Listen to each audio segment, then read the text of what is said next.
Ikiru is a 1952 Japanese film by the famous Japanese film director Akira Kurosawa. Kurosawa made this film in a very creatively fertile period of his life. Beforehand, he made the famous film Rashomon, which is a meditation on truth. A man is murdered, and then 4 different witnesses from 4 different viewpoints talk about how they saw the murder. And what you find is that each person has a viewpoint which seems to correspond to something that makes them look good. It's a very interesting meditation on truth. And then afterwards, he made a film called Seven Samurai, which is about a village which is threatened by these very ruthless, vicious bandits who hire these 7 samurai to defend them. And the 7 samurai then, out of honor, defend these poor people against these vicious bandits. With Ikiru, which is in the middle of these trio of films, he takes a look at life itself. Ikiru means living.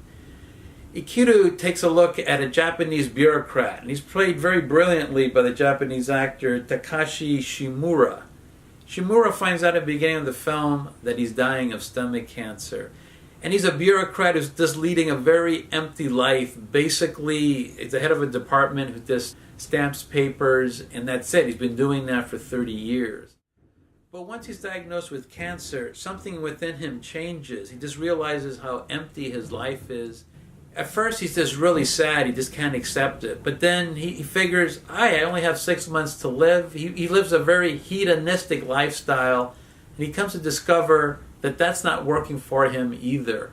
He tries to form this relationship with this very vibrant young woman, a platonic relationship, and that's not very satisfactory either. And then he's able to discover through circumstances what the most important thing is to him. He comes to discover that he cares about this playground that his office has turned down, out of its bureaucracy. And it becomes his life's mission to get this playground built. And he, as the bureaucrat, knows all the ins and outs of bureaucracy, of how to get it built. And he moves heaven and earth in his last 6 months to get this playground built for this very poor neighborhood. And then finally, at the end of the film, it's there, and it's snowing, and he goes to the playground at night, and this might be the last evening of his life.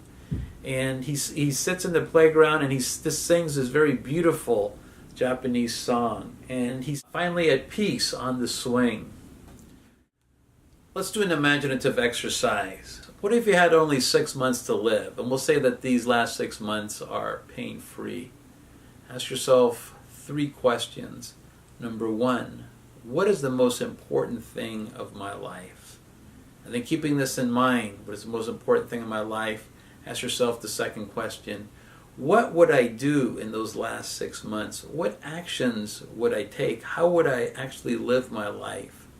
And number 3, where does God fit into this whole picture? If you do this, you can find yourself discovering the meaning of your life, and you'll find yourself just moving forward. Now, with this knowledge, God willing, you have more than 6 months to live, but with this knowledge now, you can move forward, and you'll find yourself in the path of God, doing God's will and getting closer and closer to what His mission is for you.